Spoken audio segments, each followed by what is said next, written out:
오늘 말씀의 제목은 뜻을 이루는 기도라고 하는 제목입니다. 오늘도 예배의 자리, 기도의 자리에 나오신 여러분들에게 주님이 크신 은혜 부어주시길 간절히 바랍니다. 오늘 여러분과 함께 나눌 말씀은 이 뜻과 관련된 말씀인데, 특별히 기도에 대한 이 관련성과 관련된 말씀을 좀 우리가 생각해보고, 우리가 어떻게 기도와 관련된 것들에 더 힘쓸 수 있는지 우리가 살펴보게 되기를 간절히 바랍니다. 신앙생활에 두 축이 있다고 한다면 저는 말씀과 기도라고 믿습니다. 그래서 말씀과 이 기도가 함께 가게 될 때 마치 영혼의 두 날개처럼 우리의 영혼이 또 우리의 삶이 풍성한 은혜 가운데로 나아가게 될 줄로 믿습니다. 이 말씀과 기도는 그래서 이 상대적으로 이렇게 같이 움직이는 경우가 많아요. 그래서 여러분 이렇게 생각하시면 됩니다. 내가 말씀이 약하다 그러면 내가 말씀을 자꾸 해야 되는데 말씀이 자꾸 부담되고 그러면 기도를 하십시오. 근데 기도가 잘 안 된다 그러면 기도에 힘쓰기도 해야 되지만 하나님의 말씀을 읽으십시오. 그러면 이 기가 막혀요. 그러면 이상하게 이렇게 균형 감각을 찾게 되고 이렇게 채워지게 되는 것을 저는 자주 경험합니다. 그래서 힘들고 어려운 거 자꾸만 이렇게 부담감 갖지 말고 때로는 말씀 사모하는 마음으로 말씀을 보다가 막히면 기도하고 또 기도하다가 어려워지면 하나님의 말씀을 묵상하고 이러면서 함께 이렇게 노져가는 그런 그 신앙생활이 됐으면 좋겠습니다. 특별히 오늘 우리가 이 기도와 말씀이라고 하는 것이 어디에서 만나냐 하면 하나님의 뜻에서 만난다는 거예요. 그래서 말씀이 가르쳐주고 보여주는 것은 하나님의 뜻이고 그 뜻을 이룰 수 있도록 우리에게 힘과 용기를 주는 것은 기도이기에 참 이것은 그 관계나 구조를 생각해 보면 참 신기할 정도로 은혜가 되고 또 생각되어지는 부분이 있습니다. 오늘 여러분과 함께 특별히 예수님의 기도 또 예수님의 이 기도를 통하여서 어떻게 하면 하나님의 뜻을 이룰 수 있는지에 대한 말씀을 우리가 살펴보기를 원합니다. 우선 오늘 성경을 보면 상황이 있습니다. 상황. 어떤 일이든지 이게 그냥 아무런 관계없이 그냥 하늘에서 뚝 떨어지는 것이 아니고, 그래서 말씀을 묵상할 때 여러분 우리가 지난주에 그 말씀 묵상에 대한 이야기를 하면서 우리 이용종 목사님이 한 이야기 가운데 저한테는 이런 생각이 들었어요. 말씀을 읽으면 그 속으로 이렇게 싹 들어가게 된다고, 그 안에 싹 들어가게 돼서 그곳이 이렇게 보여지게 된다고. 정말 그렇죠. 오늘 말씀 본문을 보면 이렇게 묵상하듯이 읽어보면 오늘 본문의 말씀 가운데도 상황이라고 하는 것이 보여집니다. 어떤 상황이냐면 이런 상황이죠. 이럴 수도 없고 저럴 수도 없는 거예요. 이럴 수도 없고 저럴 수도 없다고 하는 것은 오늘 본문이 그렇잖아요. 모든 것들이 이미 다 정해져 있습니다.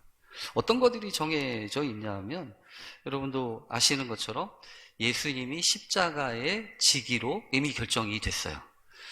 이것은 여러분 하나님의 뜻입니다. 하나님의 뜻 가운데서 내 삶 속에 일어나는 상황인데, 그런데 그것이 너무너무 가슴이 아파요. 왜 가슴이 아프냐 하면 여러분 그렇지 않아요? 이 성경 앞부분에도 보면 예수님이 제자들에게 오늘 밤에 너희가 다 나를 버릴 거야 라고 하는 말씀을 하시거든요. 그러니까 예수님이 상황을 아시는 겁니다. 모르고서 당하는 게 아니에요. 다 알고 계세요. 근데 다 아는데 그 이루어지는 상황이 너무 속상한 겁니다. 예를 들어서 3년 동안 제자들과 함께 가르쳤어요. 근데 그 중에 한 제자는 자신을 팔아먹을 거예요. 그리고 또 믿었던 제자 중에 수제자라고 얘기하는 이 사람은 모른다고 3번이나 부인할 겁니다. 그러니까 예수님으로서는 그것이 눈에 보이는 거예요. 그 눈앞에서 보이면서 제자들이 뿔뿔이 다 흩어지는 상황과, 그리고 자신을 끌어다가 이 제사장과 바리새인들이 되지도 않는 죄를 씌워서 이렇게 저렇게 허황되게 재판을 하고, 그리고 자기들의 손에 피를 안 묻히려고 이방인들에게 넘겨줘서 십자가를 질 것이 눈앞에 정해져 있다는 겁니다. 그렇잖아요. 그런데 그런 상황 가운데에서 여러분 뭘 할 수 있겠습니까? 어떤 일을 할 수 있겠냐고요. 우리가 때때로 하나님의 뜻을 생각할 때 우리로 하여금 낙심이 되고 또 마음이 무겁게 생각되어지는 것은 그 부분 때문에 그렇습니다. 내 마음대로 내 뜻대로 안 된다는 거죠. 내가 할 수 있으면요, 이렇게 저렇게 해보고 싶어요. 근데 안 되는 거예요. 이미 다 정해진 겁니다. 그리고 그런 일들이 차곡차곡 내 삶 속에 이루어진다고 하는 거죠. 그런데 여러분, 그때 우리가 뭘 할 수 있겠습니까? 아무것도 할 수 없는 게 사실이죠. 더군다나 그 상황의 힘이라고 하는 것은 무섭습니다. 이 상황의 힘이라고 하는 것은 여러분, 우리가 살다 보면 자주 이제 그런 경험을 하게 되는데요. 뭐냐면 어떤 특정한 장소나 어떤 특정한 때가 되면 그 상황 속에 그 시간이 가지고 움직이는 강력한 역사가 있다고 하는 것입니다. 그래서 이런 상황이라고 하는 것에 이렇게 빠지게 되면 막을 수가 없습니다. 그 이전까지는 조금이라도 이렇게 저렇게 해볼 수 있어요. 근데 막상 그 시간이 되고 그 장소에 이르게 되면 주체할 수가 없습니다. 더 이상 막을 수가 없는 거예요. 돌이킬 수가 없는 겁니다. 그러니까 그 상황이라고 하는 것에 이렇게 휩쓸리고 그렇게 사로잡히기 시작을 하면 자기가 생각되는 대로, 자기가 생각한 대로가 아니고 그냥 마치 떠밀려서 가듯이 이렇게 가는 겁니다. 가끔 사고가 나는 여러 가지 세상의 이야기들을 우리가 보지 않습니까? 근데 이 사고라고 하는 것도 여러분 그렇잖아요. 그 사고가 되기 전까지 미리 알고 조심하면 막을 수 있어요. 근데 어느 시점이 넘어가잖아요. 어느 시점이 넘어가면 도저히 사람의 힘으로는 막을 수가 없습니다. 그런 게 이 상황이 가지고 있는 힘이에요. 그래서 여러분, 우리가 이 상황과 관련된 거에 있어서 우리가 어쩔 수 없는 부분들이 분명히 있습니다. 그래서 조심해야 합니다. 그런 상황에 빠지지 않도록 조심해야 되고요. 그런 상황이 올 때는 피해야 합니다. 맞서 싸우려고 하면 안 돼요. 왜냐하면 여러분, 그 상황 속에 놓여지게 되면 어느 누구도 자유로울 수 없기 때문에 그렇습니다. 그래서 여러분, 성경에도 보면 믿음으로 사는 사람들도 그런 상황에 놓이기 시작하잖아요. 그러면 쉽게 믿음을 발휘하지 못했던 경우들이 많습니다. 예를 들어서 아브라함 같은 사람은요, 그러지 않습니까? 이 가나안 땅에 있을 때는 괜찮았어요. 근데 거기에 흉년이 들고 그래서 살기가 어려워서 애굽 땅으로 내려가자고 해서 내려가다 보니까 상황이 어려워지는 거죠. 상황이 어려워지면서 믿음이 발휘가 되는 게 아니라 인간적인 생각이 발휘가 됩니다. 그래서 성경에 보면 뭐라고 하냐면, 내가 알기에 당신은 아리따운 여인이고 또 내가 알기에 이 지역의 사람들은 아주 흉악한 사람들이니까 애굽 사람들이 그대를 볼 때에 나쁜 마음을 먹을 테니까 원하건대 그대는 나의 누이라고 하시오. 그러면서 그러면 내가 그대로 말미암아 생명을 얻을 것이오. 이렇게 이야기하는 일이 벌어진다는 거죠. 이것도 여러분, 상황의 힘이에요. 그 상황에 빠지면 아브라함이 믿음이 작동하는 게 아니라, 믿음의 원리가 작동하는 게 아니라 이 불신의 원리가 작동한다고요. 그래서 이거는요, 영락 없습니다. 엘리야도 그러지 않았습니까? 믿음의 아주 선한 싸움, 믿음의 아주 엄청난 전투를 했던 그 갈멜산에서 그 유명한 그 전쟁을 했던, 영적 전쟁을 했던 이 엘리야도 상황이 이렇게 촉발한다고요. 그 상황은 어떤 때의 상황이냐면 어떤 때와 장소도 있고요. 사람들의 반응도 그렇습니다. 이세벨이라고 하는 이 왕후가 표독스러운 얼굴로 아주 따가운 말로 내가 너를 가만히 두나 보자 이러면서 아주 이렇게 저주를 하게 됐을 때 엘리야가요, 다른 거에는 아주 지체하지도 않고 다른 거에는 꿈쩍도 안 했던 그 사람이 가슴이 오그라들습니다. 그러면서 다른 거 다 때려치고 나 이제 내가 할 일 다 했으니까 이 로뎀 나무 밑에서 하나님 나 할 일 다 했으니까 데려가세요 라고 이야기하면서 이게 영적인 침체를 겪지 않습니까? 그러니까 여러분, 이거는요, 이런 상황이 닥치잖아요. 이런 상황이 닥치면 웬만해서는 이기기가 어렵습니다. 그래서 신앙의 훈련을 할 필요가 있어요. 근데 여러분, 성경이 우리에게 가르쳐주는 재미난 일이 있습니다. 뭐냐면 모든 사람들이 다 똑같지는 않다는 겁니다. 모든 사람들이 다 그랬다 그러면은 이거는 빼도 박도 못하는 거예요. 근데 성경에 보면 그렇지 못했던 사람들도 있습니다. 예를 들어서 여러분, 포로로 잡혀갔던 사람들 중에 자신의 이름도 제대로 못 썼던 다니엘이라고 하는 사람 있잖아요. 다니엘 사람은 이 상황이라고 하는 힘에 눌려서 살 수밖에 없었어요. 근데 거기서 뜻을 정합니다.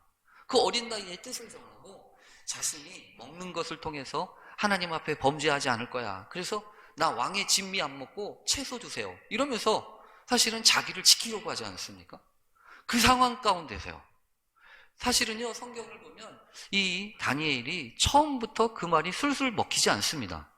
처음에 자신을 다스리고 있던 환관한테 부탁을 했는데 그 환관장이 뭐라고 하냐면, 야, 니들이 잘못되면 내 목숨이 한두 개도 아닌데 내가 잘못되면 어떡하냐? 안 돼. 이렇게 얘기한다고. 그러면 여러분, 해보려고 하다가 안 됐으면 포기해야 된다고요. 근데 다니엘은요, 포기하지 않아요. 그러면 환관장님, 열흘만 시험을 해보시죠. 이러면서 또 다른 가능성을 제기한다고요. 그러니까 있잖아요. 어떤 상황이라든지 어떤 여건이라는 것이 절대적이지는 않습니다.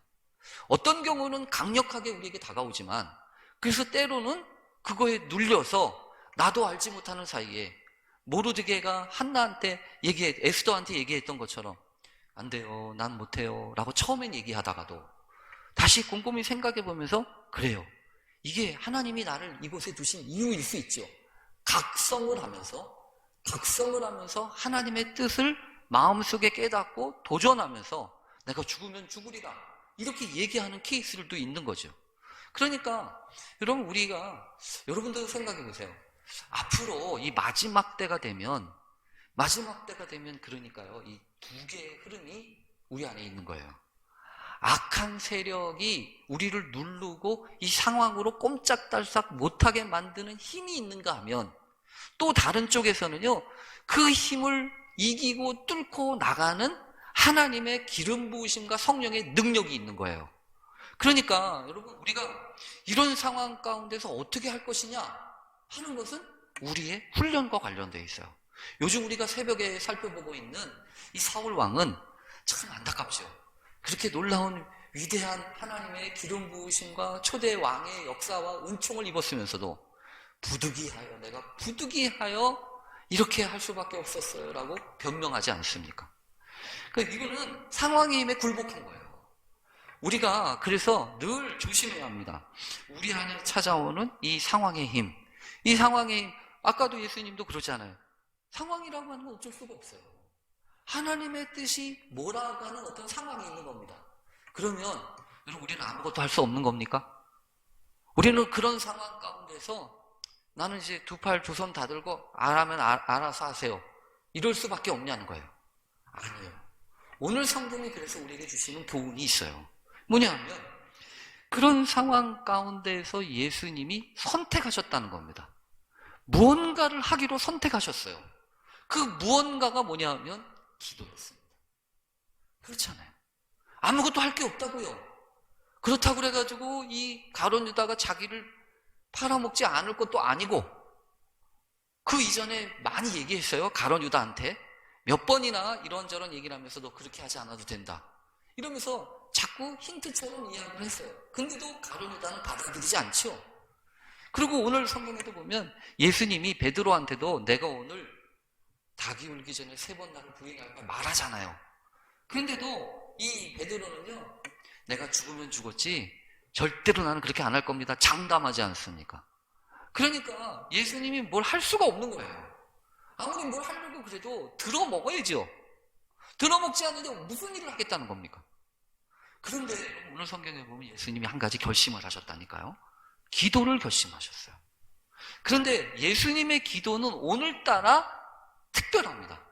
왜 특별하냐 하면, 여러분 성경에 보면 보통 예수님이 기도하셨을 때는요, 어떻게 기도하시냐면 혼자 은밀한 시간에 개인적으로 이게 많아요. 이게 많다고요. 그래서 남들보다 새벽 미명에 일어나셔서 기도하시거나 아니면 밤새 기도하시거나 이런 일이 많잖아요. 근데 오늘 성경에 보면 예수님이 뭐라고 얘기하냐면 제자들과 함께 기도하시려고 하십니다.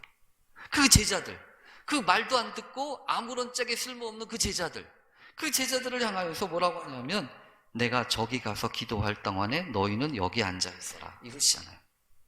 기도하는 동안에 너희는 여기 있어라 이러지 않습니까? 그러니까 여러분 혼자 생각해 보십시오. 여러분이라면 어떻습니까? 기도할 때 누가 옆에서 같이 있는 게 기도가 잘 되십니까? 아니면 나 혼자 기도하는 게 편합니까? 뻔하잖아요. 열심히 기도하는 사람하고 기도를 같이 하면 편해요. 기도가 잘 나오기도 해요. 그런데 이 사람이 기도를 안 하는 사람이에요. 그러면 그 사람하고 같이 기도하기가 쉽습니까? 어렵습니까? 어렵죠. 당연히 그렇잖아요. 당연히 좀 기도도 같이 해줘야 그게 좋은 거지. 옆에서 말똥말똥하게 눈 뜨고 있거나 뭐 하면 여러분 그거 기도하기 쉽지 않거든요. 근데 예수님이 오늘따라 특별해요. 그 제자들을 향하여서 기도로 초대하십니다. 내가 저기 가서 기도할 동안에 너희는 여기서 있으라 이러는 거죠. 그러면서 거기가 끝이 아니에요. 그 중에서 성경에 보면 베드로와 세베대의 두 아들, 그러니까 요한과 야고보죠. 이 세 제자들을 데리고 따로 앞으로 나아가시면서 그들에게 특별하게 얘기를 하십니다. 뭐라고 얘기를 하시냐면 성경에 보면 이러잖아요. 내 마음이 매우 고민하여 죽게 되었으니 너희는 여기 머물러 나와 함께 깨어 있어라. 좀 특별한 부탁이에요. 특별한 부탁이라고요. 그 사람 제자 다른 9명의 제자들은 여기 있어 이렇게 얘기한 거죠. 내가 저기서 기도하고 있는 동안 너희는 여기 있어 라고 얘기했어요. 그러니까 여기 있는 동안에 기도를 할지 뭐 할지는 모르지만 거기 좀 같이 있어다오 그러는 거죠. 근데 이 3명의 제자들한테는 깨어 있어 달라고 얘기합니다. 깨어 있어 달라는 거예요. 깨어 있어 달라고 하는 표현은 여러분 좀 이제 농도가 짙어지는 거죠. 그래서 여러분 오늘 성경에 보면 이게 좀 달라요. 그리고 이 기도라고 하는 것은 오늘 성경을 보면 우리가 알게 됩니다. 뭐냐 하면 우리가 이렇게 기도한다고 하는 것은 여러분도 그렇지 않으세요? 뭐냐 하면 신앙생활과 이 기도라고 하는 것은 뗄래야 뗄 수 없습니다. 그렇잖아요. 그러니까 신앙생활을 하는 사람한테는 기도생활이 있고요. 기도생활을 하는 사람한테는 신앙이 있습니다. 물론 똑같은 신앙이 아닐 수 있어요. 예를 들어서 여러분 그렇지 않아요? 이방 종교라고 이렇게 표현을 할게요. 예수 믿는 사람들과 함께 또 다른 종교를 가진 사람들도 기도합니다. 그렇죠. 비슷해요. 막 정성을 다하고 기도할 수 있어요. 그러나 여러분 여기서 좀 차이가 나는 게 있어요. 뭐냐면 이 기도라고 하는 것은 어떤 것과 관련되어 있냐 하면 내 힘으로 할 수 없는 것과 관련되어 있습니다. 그래서 여러분 내가 할 수 있는 거면 그냥 하죠. 내가 내 힘으로 할 수 있고 처리할 수 있는 거는 기도 안 하고 그냥 하면 됩니다. 그런데 기도를 할 수밖에 없는 거는 뭐냐면 내가 할 수 없는 게 있는 거예요. 내 힘으로 안 되고 내 지혜로 안 되는 게 있는 겁니다. 근데 여러분 아시나요? 어떤 때는요 내가 할 수 있는 것이 많다고 생각됩니다. 뭐든지 할 수 있을 것 같아요. 근데 어느 순간 갑자기 마음속에 드는 생각이 있는데 뭐냐 하면 내가 할 수 있는 게 그렇게 많지 않구나. 중요한 순간에 내가 할 수 있는 것이 그렇게 많지 않아. 그 이전에는 언제든지 할 수 있다고 생각했어요. 아들놈의 이 마음을 내 마음대로 막 이렇게 할 수 있다고 생각했다고요. 근데 어느 순간 알게 돼요. 내 마음대로 안 되는 거야. 내 몸도 내 마음도 내 마음대로 안 되는데 어떻게 자식이라고 내 마음대로 되겠어요? 안 되는 거예요. 그리고 세상은 더할 나위 없죠. 그리고 이제 봤더니 나도 내 마음대로 못하겠어요. 내 마음대로 작정을 했으면 이전에는 다 할 수 있었다고요. 이전에는요 내가 마음만 먹으면 다 했어요. 그래서 마음을 안 먹어서 그렇지 내가 마음만 먹으면 내가 뭐든지 할 수 있을 것 같았다고요. 근데 어느 순간 이 마음이 잘 안 먹어지는 겁니다. 아니 마음 먹어도 잘 안 되는 거예요. 그러면 그제서야 비로소 구도가 절실해지는 게 그게 신앙인입니다. 그제서야 비로소 절실해지는 거예요. 그래서 이 기도라고 하는 것은 여러분 다른 게 아닙니다. 어디서부터 시작되는 거냐면 내 마음대로 내 뜻대로 할 수 없구나. 그것을 인정하는 것이 고백이고 그것이 시작이에요. 그런데 여러분 이 나로서는 아무것도 할 수 없다고 하는 것, 그래서 오직 은혜로만 가능하다고 하는 것을 인정하고 그 은혜를 구하는 것이 기도의 시작임에도 불구하고 이방인들이 구하는 것과 참된 신앙인이 구하는 건 차이가 있는데, 여러분, 이 부분이 다르다는 거죠. 이방인들이 구하는 그 기도의 특징 가운데 하나는 뭐냐 하면, 구하는 것이나 그 구하는 분이 주시는 그 상대자, 그 절대자가 중요한 게 아니라 뭐가 중요하냐면 내가 하는 행위가 중요해요. 내가 이렇게 했잖아. 그래서 기도조차도 어떤 거에 영역 안에 있냐면 내가 하는 힘과 내가 하는 정성과 내가 하는 거에 연장선상에 있는 겁니다. 그래서 어느 종교는 그러잖아요. 보통 한 3,000배 하라고. 3,000배 하래요. 3,000배. 3,000배를 하게 되면 여러분 해보셨는지 모르겠네요. 3,000배 하면 보통 4시간, 최소한 4시간 걸린대요. 4시간. 그러니까 암흑의 어떤 선생님은 나를 만나려거든 3,000배 하고 와 이렇게 얘기한대요. 그러면 그분을 만나기 위해서 3,000배를 하는 겁니다. 근데 3,000배를 하잖아요. 그러면 4시간 동안 앉았다 일어났다 이걸 하는 거예요. 구하는 겁니다. 근데 그러다 보면 거의 그냥 비몽사몽간이 됐든 마음이 얼마나 막 오갈 데 없겠어요. 그러니까 여러분, 이방인들의 종교의 핵심은 뭐냐 하면 그 구하는 행위와 관련된 부분이 상당히 많다는 겁니다. 그래서 정성이 들어가야 돼요. 그리고 그런 기도에는 어떻게 보면 그거를 위해 치르는 대가가 중요하다고. 근데 기독교의 기도는 그게 아니에요. 기독교의 기본적인 기도의 정신 가운데는 뭐가 중요하냐면 우리가 구하는 거가 중요한 게 아니고 그 기도에 응답하시고 대답하시는 하나님이 더 중요합니다. 그래서 때로는 그런 기도가 가능해요. 사실 우리는 잘 몰라요. 내가 구하는 것이 내게 최고인지 내게 가장 좋은 건지 모른다고요. 근데도 기도가 올 수 있어요. 그러니까 여러분, 기도에서 어려운 거는 자꾸만 내가 할 수 있는 거, 내게 있는 것만 자꾸 커지니까 이게 기도가 어려워집니다.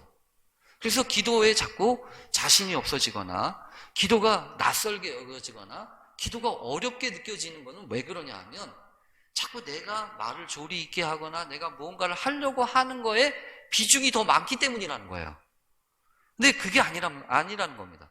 기도는 하나님의 뜻이 있고 그 하나님의 뜻에 내가 맞추어지는 과정으로 하나님 앞에 내어드리는 것이 훨씬 더 중요한 것이기 때문에 기도의 순간에 있어서도 중요한 거는요, 내가 하는 그 포션이 중요한 게 아니고 하나님이 나에게 하시는 일이 역사가 더 크게 더 중요하다고요.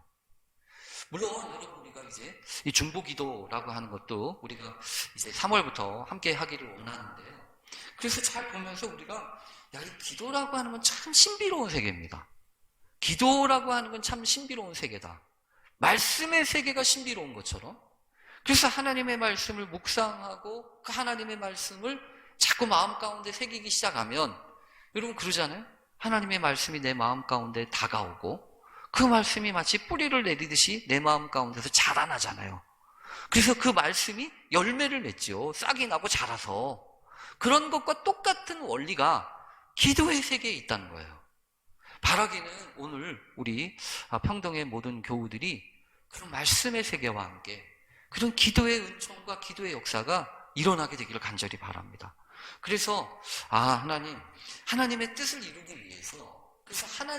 이루기 위해서는요, 말씀을 붙잡고 기도를 붙잡는 이 두 가지가 같이 있어야 되는 겁니다. 근데 오늘 성경에서 보면 예수님이 그 기도를 택하셨다는 거예요. 우선 말씀으로 역사하셨으니까 이제 마지막에 아무것도 할 게 없고 내가 더 이상 할 수 없는 그런 상황에서도 기도를 시작하셨어요. 근데 여러분, 예수님의 기도를 보면 우리가 한 가지 알 수 있는 게 있습니다. 뭐냐면 예수님이 기도를 어떻게 시작하시냐면 이렇게 기도하시잖아요. 내가 고민하여 죽게 되었으니 너희들 여기서 나와 함께 깨어 있어라. 나는 기도해야 되겠다. 이러지 않아요? 그러니까 여러분 생각해 보세요.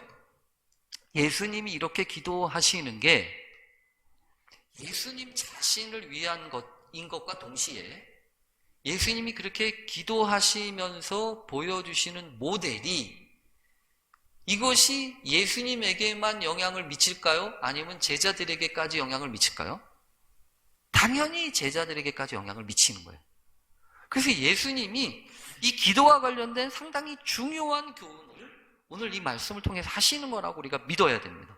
그러면서 홀로 기도하시고 또 어떻게 보면 장담하는 게 아니라 베드로처럼 장담하면 기도하지 않아도 됩니다. 무슨 소리예요? 내가 죽는 데까지 따라가려고 작정했습니다. 이러면 기도 안 하는 거예요. 장담할 수 없으니까. 어떤 것도 장담할 수 없으니까 하나님 앞에 할 수 있는 것은 기도밖에 없어요. 그래서 기도의 세계가 열려지고 그 기도의 세계로 나아가는데 오늘 성경을 보면 기도가 여러분 두 단계가 있어요. 기도가 두 단계가 있다. 성경에 보면 처음에는 여러분 이렇게 기도하시잖아요. 만일 할만하시거든 이러죠. 예수님이 하시는 기도예요. 만일 할만하시거든 이 잔을 내게서 지나가게 하옵소서 이렇게 기도하시잖아요. 그리고 또 성경에 보면 뭐라고 하냐면 아버지여 만일 내가 마시지 않고는 이 잔이 내게서 지나갈 수 없고 이렇게 기도하시잖아요. 그러니까 마음속에는 첫 번째 기도의 시작은 뭐냐면 이 단계예요. 내가 원하는 것을 그냥 아뢰는 겁니다.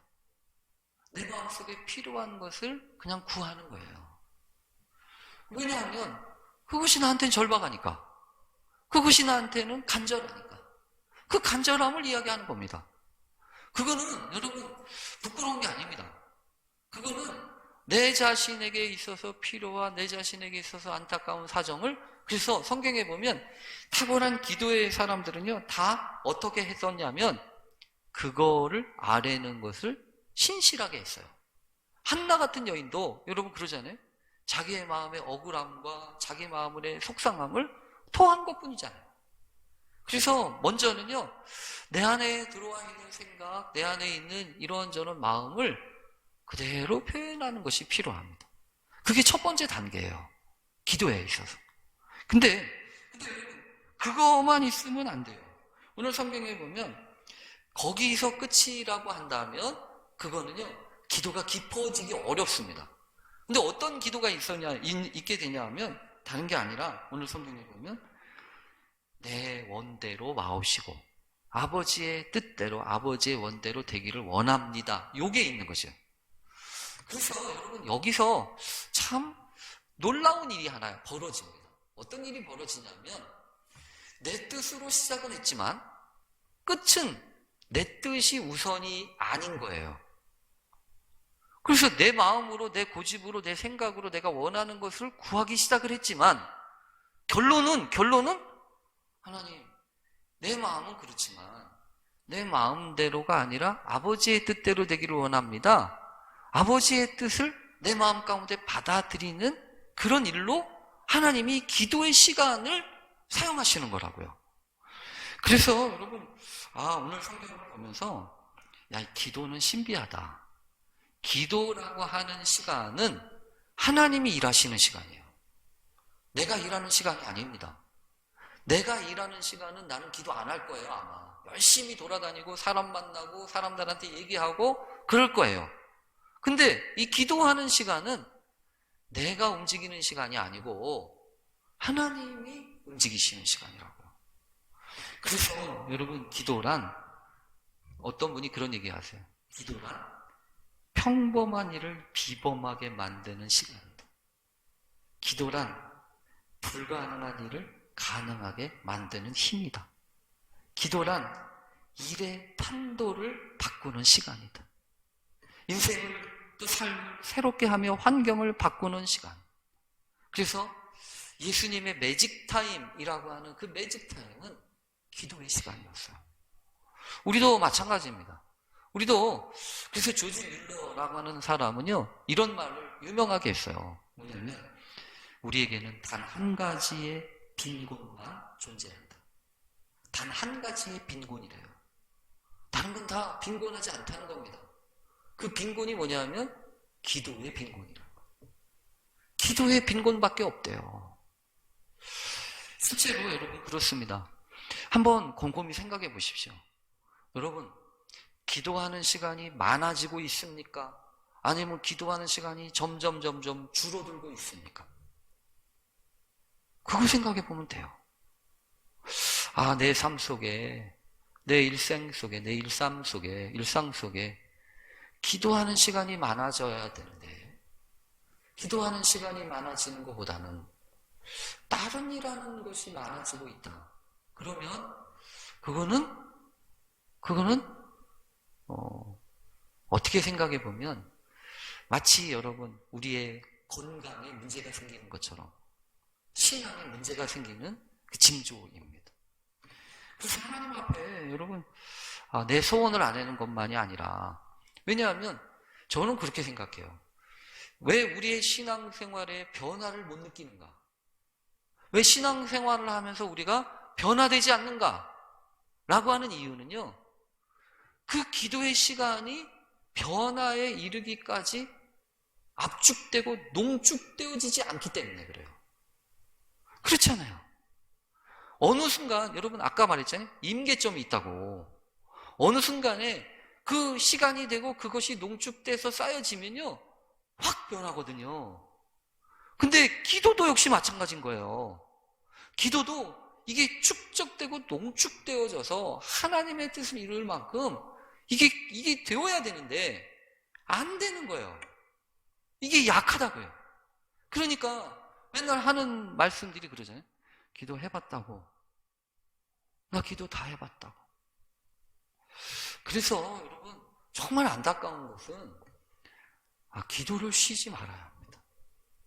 기도를 쉬지 말아야 돼요. 기도를 쉬지 말아야 되는 이유는 기도를 통해서 하나님 우리를 만지시기 때문에 그렇다고요. 기도하는 시간이 세상을 바꾸는 시간이 아닙니다.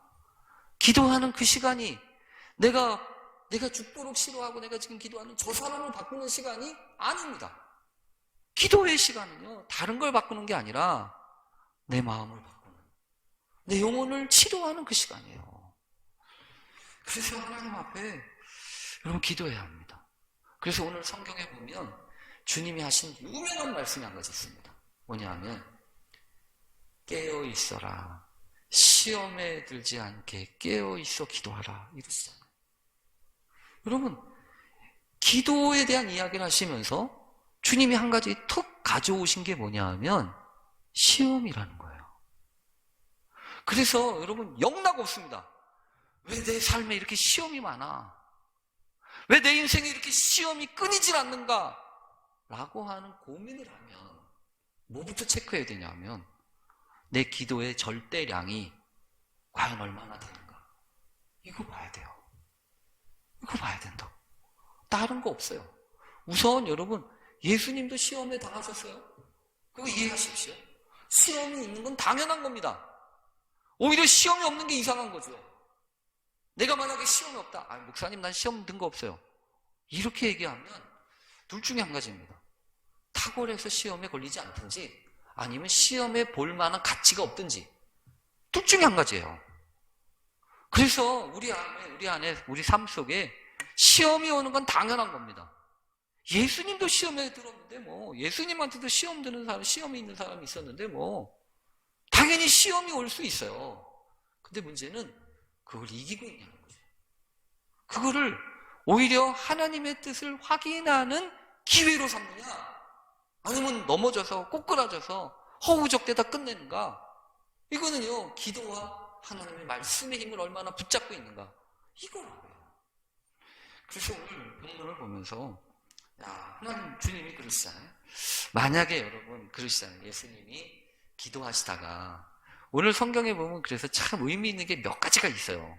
기도하시다가 보통 그냥 본인 혼자 기도하시면 되지, 기도하다가 와서 확인하잖아요. 애들이 기도하나 확인하잖아요. 그래서 왔다가 잠이 들었어요. 그러면 오늘 성경에 보면 깨우시잖아요. 그러면서 예수님의 마음이 드러나요. 뭐라고 드러나냐면 이렇게 얘기하세요. 너희가 나와 함께 1시간도 이렇게 깨어 있을 수 없냐? 너희가 이렇게 나와 함께 1시간도 깨어 있을 수 없냐? 여러분 이 말씀을 통해서 우리가 한 가지 중요한 것을 깨달을 수 있습니다. 뭐냐면 1시간 기도하는 게 좋겠다. 1시간. 물론 예수님이 말씀하시는 1시간이 우리가 요즘 느끼는 1시간하고는 다를 수 있어요.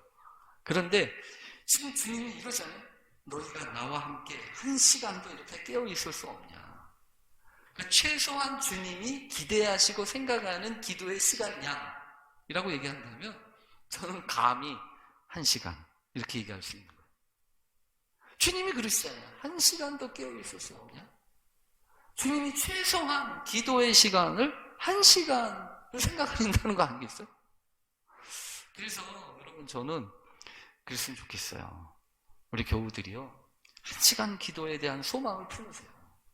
하나님, 뭐 사람마다 달라요. 예를 들어서 나는 일주일에 한 시간 기도할 거야 이렇게 할 수도 있어요.